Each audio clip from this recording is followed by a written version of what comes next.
주세요. 할렐루야. 오늘 말씀은 에스겔 21장 1절로 17절까지의 말씀입니다. 말씀이 좀 깁니다. 우리 한 절씩 교독하도록 하겠습니다. 또 여호와의 말씀이 내게 임하여 이르시되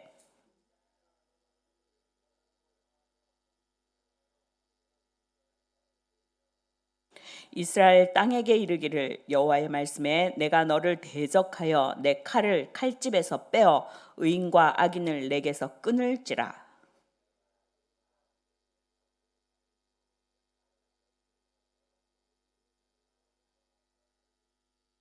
모든 육체는 나 여호와가 내 칼을 칼집에서 빼낸 줄을 알지라. 칼이 다시 꽂히지 아니하리라 하셨다 하라.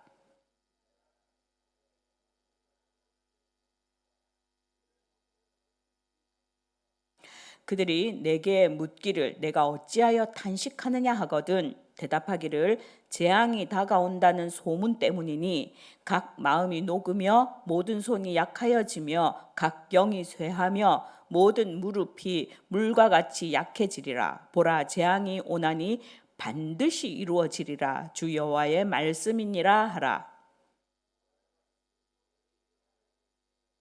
인자야, 너는 예언하여 여호와의 말씀을 이같이 말하라. 칼이여 칼이여 날카롭도다 날카롭고도 빛나도다.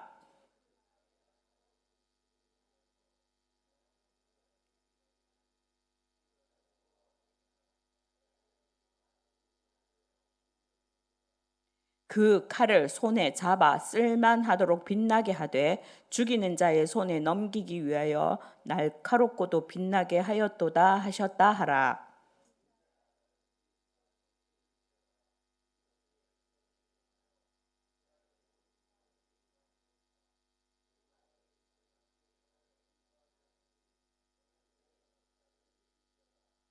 이것이 시험이라. 만일 업신여기는 규가 없어지면 어찌할까. 주 여호와의 말씀이니라.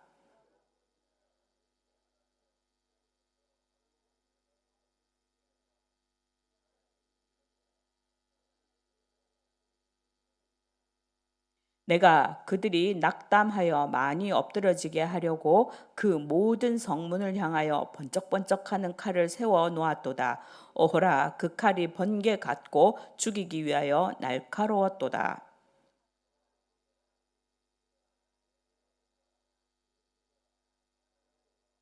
함께 봉독합니다.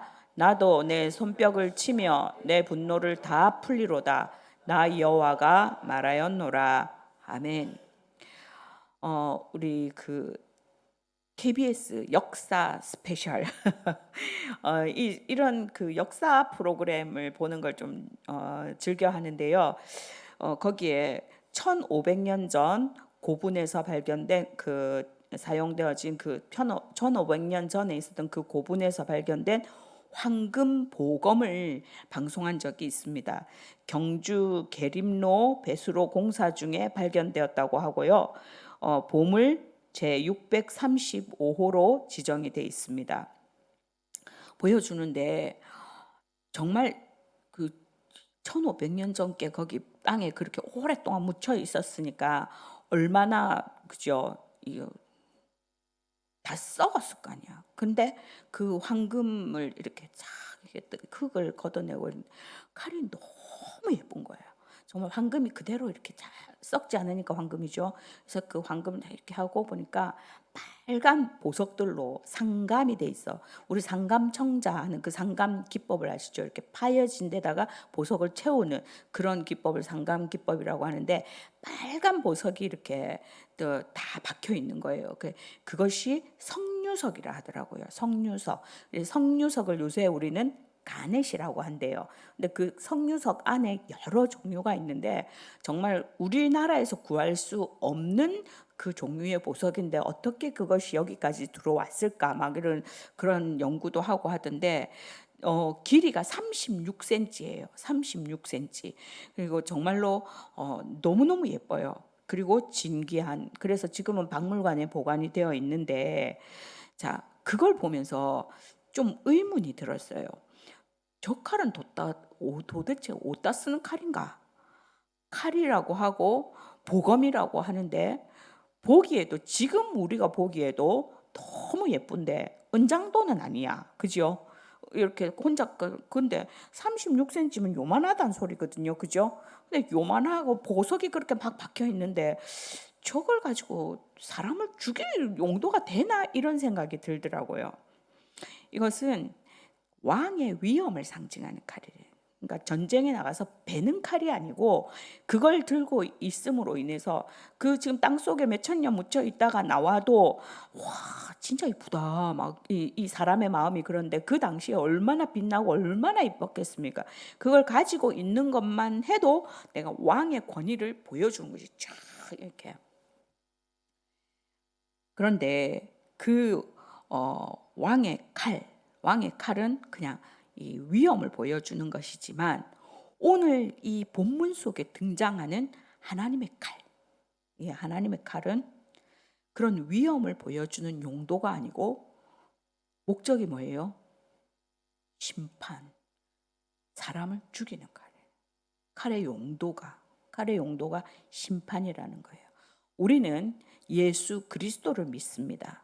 그래서 예수 그리스도의 대속을 믿지요. 예수께서 우리의 모든 죄를 담당하셨다는 것을 믿습니다. 그래서 예수의 이름으로 회개하면 과거, 현재, 미래의 모든 죄를 다 용서받았다고 믿습니다. 그러므로 인해서 오는 한 가지 배단이 있어요. 뭐냐면 죄를 너무 가볍게 여기는 거예요. 내가 한 집사람한테 죄를 지었어. 그럼 누구한테 용서를 구해야 돼요? 안 집사님한테 용서를 구해야 돼요. 하나님께도 하나님 내가 똑바로 못 사는 것에 대해서 회개해야 하지요. 그렇지만 내가 안 집사님한테 잘못했으면 안 집사님한테 미안하다 하고 안 집사님한테 사과를 해야 돼요. 그런데 우리가 있잖아요. 하나님께 용서를 구했어 이러면서 사람한테는 너무 아무렇지 않게 나 용서 구했거든, 나 용서 받았거든 이렇게 할 때 상대는 얼마나 기가 막히겠어요. 내가 용서 안 했는데. 그걸 우리 영화에서 많이 다루지요. 영화에서 그런 주제들을 많이 다룹니다. 내가 용서 안 했는데 누가 용서했단 말이고. 우리가 너무 있잖아요. 그리스도인이란 이름으로 죄를 가볍게, 용서를 가볍게 생각하기가 쉽습니다. 그런데 하나님은 그 죄에 대해서 기억하고 계신대요. 기억하신대요. 그래서 하나님 앞에 정말 하나님 앞에 토해놓고 나의 죄를 고백하게 되면 내 삶에서도 그 죄의 문제를 해결하고 싶은 거예요. 그냥 나 다 받았으니까 할렐루야. 자, 아빠가 용서해 줬다고 엄마한테 잘못한 게 그냥 넘어가지 않잖아요. 엄마한테 가서 미안하다고 해. 형한테 가서 미안하다고 해. 그리고 우리 화해하자. 이렇게 하는 것이 정상적인 교육이지. 아빠가 우리 집에서 제일 대빵이니까 아빠한테 와서 아빠 잘못했습니다 하면 모든 사람이 그냥 지나가는 거야로 교육된다고 해보세요. 그 잘못된 교육이에요. 자, 어쨌든 우리는 죄에 대해서 심각하게 생각해야 된다는 거예요. 네 죄든 내 죄든 우리 공동체의 죄든.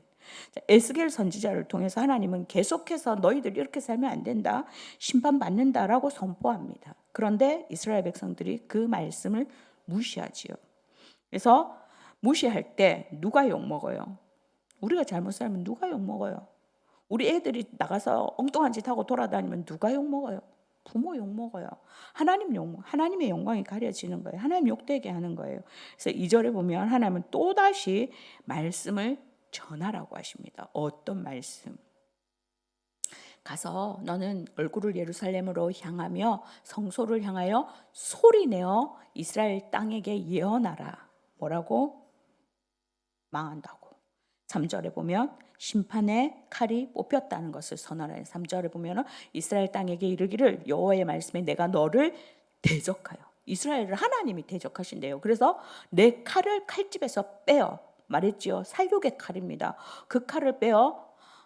너무 무서운 말 아니에요? 의인과 악인을 내게서 끊을지라. 악인을 끊을지라 돼 있지 않고 의인과 악인을 내게서 끊을지라 말하고 있습니다. 하나님의 심판이 실행될 때 의인과 악인을 내게서 끊을지라 말하고 있습니다. 하나님의 칼은 악인은 물론이고 의인도 상하게 한다는 것, 의인도 피할 수 없다는 것. 자, 우리가 노아의 심판, 우리 노아의 홍수를 생각해 보세요. 모든 사람이 동일할까요? 그래도 사람답게 산 사람도 있을 거예요. 나름 착하게 사는 사람도 있을 거예요. 안 통한다는 거. 우리가 주변을 위해서 정말로 온 마음 다해 전도해야 하는 이유가 여기 있습니다. 우리가 주변을 향해서 하나님의 말씀을 선포해야 하는 이유가 여기 있습니다. 그날이 되면 우리 주변이 너무 더러우면 우리도 함께 멸망당할 수도 있다는 거예요. 땅이 너무 험악하면 우리가 산다고 몸부림쳐 봤지만 휩쓸려 갈 수도 있다는 거예요. 그래서 이 땅을 위해서 기도해야 하고 우리 나라와 민족을 위해서 기도해야 하고 열방을 위해서 기도해야 합니다. 바로 살려고 몸부림쳐야 되고 너는 어떻게 살든지 나만 하나님 앞에 바로 서겠다가 아니고 우리 모두가 하나님 앞에 바로 서도록 몸부림쳐 봐야 되고 씨름해 봐야 되는 이유가 여기에 있는 겁니다. 사륙의 칼. 예루살렘에 임한 바벨론의 칼이 경중을 따져가면서 이렇게 ABCD로 나눠 가지고 사륙하지 않는다는 거. 6절에 보니까 여호와께서 에스겔에게 뭐라고 말씀하시냐면 허리가 끊어질 듯 탄식하라. 탄식하되 허리가 끊어질 듯 탄식하라. 그들의 목적 이스라엘 백성들 앞에서 슬피 탄식하라고 말하고 있습니다. 유다 백성이 당할 심판의 고통을 지금 시각적으로 보여주라는 거예요. 그렇지 않아요? 선지자가 막 슬피 창자가 끊어지도록 그렇게 하고 있으면 왜 저러나? 심각한 줄 알면 함께 꿇어서 함께 탄식하겠죠. 그런데 죄에 대해서 무감각하기 때문에 이해할 수 없는 거예요. 왜 저러나? 우리가 새벽에 때로 아니 오늘도 이 찬양팀이 여기 서서 눈물 흘리는 분들이 있더라고요. 안 보이는 제가 뒤가 안 보이니까 여러분들 가운데에도 찬양하는 가운데에 정말 말할 수 없는 그 눈물들이 날 때 남들은 몰라. 왜 저러나.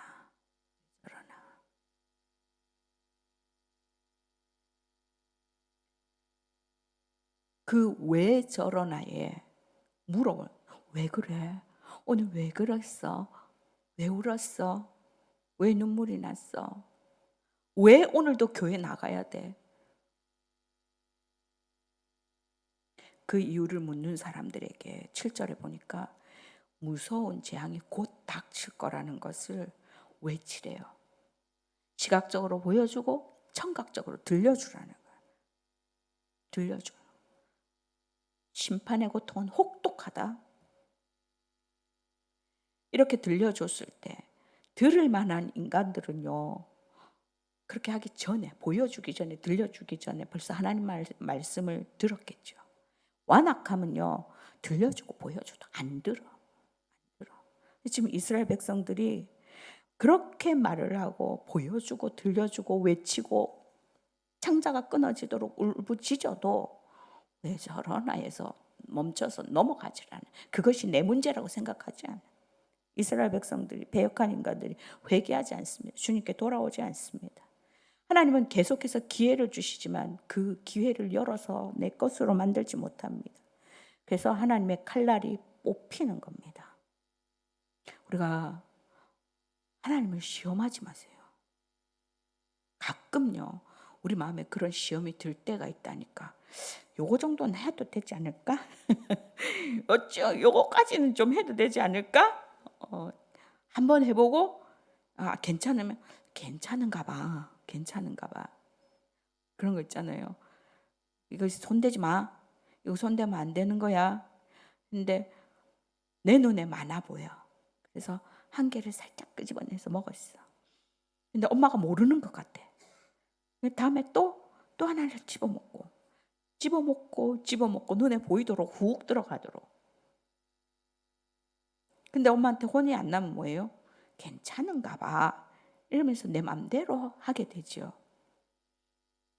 그게 어릴 때 그런 것뿐만이 아니고 우리가 그런 것들이 우리 삶 가운데 너무 많잖아. 주일 한번 빠져보니까 벼락이 안 치더라고. 내가 봉사하던 거 그냥 뭐 들어갔다 나갔다 해도 뭐 하나님이 뭐 어떻게 하시지도 않더라고. 시험해 보는 거예요. 하나님을 시험하는 거예요. 복을 주실 거라고 시험을 또 해봤는데 복을 안 주시는 것 같더라고.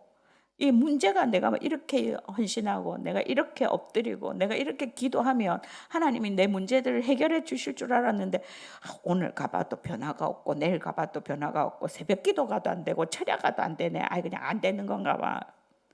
하나님을 시험하지 마세요.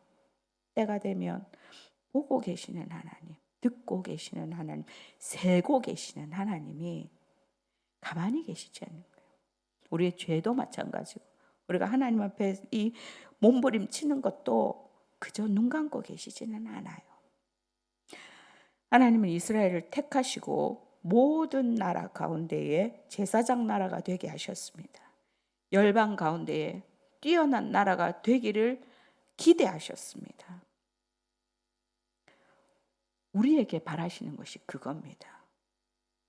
뭐 대통령이 돼서 뭐가 돼서가 아니고 내가 있는 그 삶의 자리에서 내가 하나님의 이름으로 서 있을 때 빛나게 하시는 거거든요. 내가 하나님의 이름으로 서서 하나님 앞에 예배할 때에 하나님이 그것을 기뻐하시고 내 삶이 빛나게 해주시는 것이거든요. 때가 차게 정오의 빛처럼 빛나게 하실 그 하나님을 우리가 기대하며 나아가고 살아가야 되는 거예요. 근데 그 본분을 망각한 안 되네. 그 본분을 망각, 그 사명을 감당하지 않고 우리에게 어떤 사명 주셨어요? 우리 왜 뭔다고 요 베트남까지 우리를 여기다가 갖다 놓으셨을까요? 저주일까요? 축복일까요? 징그러라. 나를 왜 여기 이 땅에 이거 나 저주예요.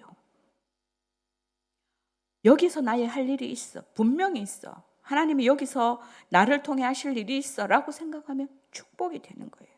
그 일들을 감당해 나가면 그것이 나에게 복이 되는 거예요. 때가 찰 때 하나님이 이 땅을 너에게 주셨다라고 말씀하시고 내 자손에게 주셨다고 말씀하시고 이건 네 거다. 다 네 거다. 그 말씀을 우리에게 주시려고 기다리는데 우리는 왜 안 되는지 모르겠어요. 나를 저주받은 것 같아요. 이러고 있으니까 하나님이 어떻게 빛나게 하시겠냐고요. 시들시들 해가지고 이제 곧 죽어. 누가 봐도 저 사람 죽을 상이야. 그럼 무슨 하나님의 영광이 있겠어요? 우리의 사명을 감당해야 됩니다. 내가 이 땅에 온 그 사명, 내가 밥을 하든지 내가 뭘 하든지 간에 내가 있는 그곳에서 하나님의 이름으로 똑바로 서서 정신 차리고 있으면 그 일을 통해서 하나님이 하실 일을 할 건데 내가 그 정신을 못 차리고 그냥 죽었나 봐. 난 그냥 못 죽어서 사나 봐. 이렇게 있는데 어떻게 하나님이 일하시겠어요? 열방 가운데 나라 가운데 제사장이 되게 하시는 그 사명을 있는 곳에서 감당해야 됩니다. 뿐만 아니라 하나님의 은혜와 복을 우리 자신들의 그 마땅한 권리인 줄만 알고 복 받는 건 당연한 줄 알고 누리고 그러면서 교만하고 난 하나님이 선택한 사람이야. 그래서 주변에 그 많은 열방을 업신 여기고 지금 이스라엘 백성들은 우리는 선민이다. 우리는 하나님의 법궤를 가지고 있어서 하나님이 우리와 함께 하신다. 그 다음에 그래서 그 법궤를 가진 민족으로 성전에서 말씀을 가진 민족으로 그렇게 살아내야 되는데 그걸로 끝이지 않아요. 열방 가운데 하나님의 이름을 아주 그냥 더럽히고 있잖아요. 그 결과가 하나님의 칼이 이스라엘 백성과 그 지도자들을 칠 수밖에 없는 지경에 이르게 했습니다. 15절에 보면 그 심판의 칼은 공허하게 나와서 그냥 허공을 가르는 칼이 아니었습니다. 내가 그들이 낙담하여 많이 엎드려지게 하려고 그 모든 성문을 향하여 번쩍번쩍하는 칼을 세워 놓았도다. 오라, 그 칼이 번개 같고 빠르고 죽이기 위해 날카롭대요. 날카롭대. 못 먹는 호박 찔러보는 칼이 아니라는 거예요. 하나님의 칼은 정확하게 16절 보니까 칼아 모이라 오른쪽으로 치라 대열을 맞추라 왼쪽을 치라 하나님이 명령하시는 대로 그 날카롭고 빠른 칼이 정확하게 가요. 정확하게. 하나님이 정하신 때에 하나님이 정하신 때까지 하나님의 뜻을 이룰 것이라는 것입니다. 무서운 말씀 아닙니까? 죄가 무슨 뜻인 줄 압니까? 죄는 관역에서 벗어나다 뜻이에요. 관역이 뭡니까? 하나님의 말씀, 하나님에서 벗어난, 하나님의 뜻에서 벗어난 게 죄예요. 우리가 시대는 다릅니다. 지금 이스라엘 백성들이 처한 그 시기가 아닙니다. 그러나 우리가 살고 있는 이 시대가 그때보다 더 악하지 않다고 말할 수 없습니다. 이스라엘 백성들이 사명 감당하지 못한 것만큼 우리도 그렇게 하나님이 보실 때 답답하다. 내가 너한테 지금 이 규를 줬다. 내가 네 명령을 줬다. 내가 이 말씀을 너한테 줬다. 이 말씀이 보배고 이 말씀이 칼인데 너 이것 가지고 지금 뭐 하고 있냐. 답답하다. 온다 칼이 온다 라고 하시고 있는데 우리 못 들었다. 그냥 할렐루야 우리에게 축복의 말씀을 주시고 오늘도 안녕 내일도 안녕 그러고 우리가 있는지 모르겠습니다. 회개하면 하나님께서 생명을 주십니다. 우리가요 생명을 가진 자들입니다. 우리 가정을 살리고요 우리 교회를 살리고 이 민족을 살리고 우리 대한민국을 살리고 이 열방 가운데 있는 사람들을 살릴 그 권한을 하나님이 우리에게 지금 주시면서 외쳐라 허리가 끊어지도록 울부짖어라 라고 말씀하고 있습니다. 그 사명을 감당하며 하나님의 복을 받아 누리는 저와 여러분 될 수 있기를 주님의 이름으로 축원합니다. 기도하시겠습니다. 아버지 하나님, 이스라엘 백성들을 향하여 외치라고 하시는 그 말씀, 에스겔을 통하여 외치라고 하신 그 말씀이 우리에게도 동일하게 이 시대에도 동일하게 아버지 하나님 주시는 말씀인 줄 압니다. 우리가 안일하게 그저 할렐루야 오늘 오시든 내일 오시든 하나님이 내 손 붙들어 주실 것만을 기대하며 마라나타 하고 있습니다. 하지만 아버지 하나님 내 주변에는 여전히 죽어가는 영혼들이 아버지 하나님 얼마나 많은지 그들 때문에 아버지 하나님 그렇게 죄악 가운데 있는 사람들 때문에 나와 내 자녀들이 함께 휩쓸려 가고 그 칼날에 배임을 당하지 않도록 하나님 정말 우리의 사명을 잘 감당할 수 있게 하여 주옵소서. 우리 쌀공 드림교회가 그 사명을 감당하는 교회 되게 하여 주옵소서. 열방 가운데 주의 복음을 들고 아버지 하나님 외칠 수 있는 그런 교회가 되게 하시고 방주가 되게 하여 주시고 생명을 살리는 교회 되게 하여 주시고 집회마다 예배마다 하나님의 영이 살아나는 그리고 우리의 죽은 영혼들이 살아나는 죽었던 자가 깨어나는 그런 역사가 일어나는 우리 교회 되게 하여 주옵소서. 감사드리며 예수님의 이름으로 기도합니다. 아멘. 이 찬양의 고백을 드리며 우리 기도하였으면 합니다.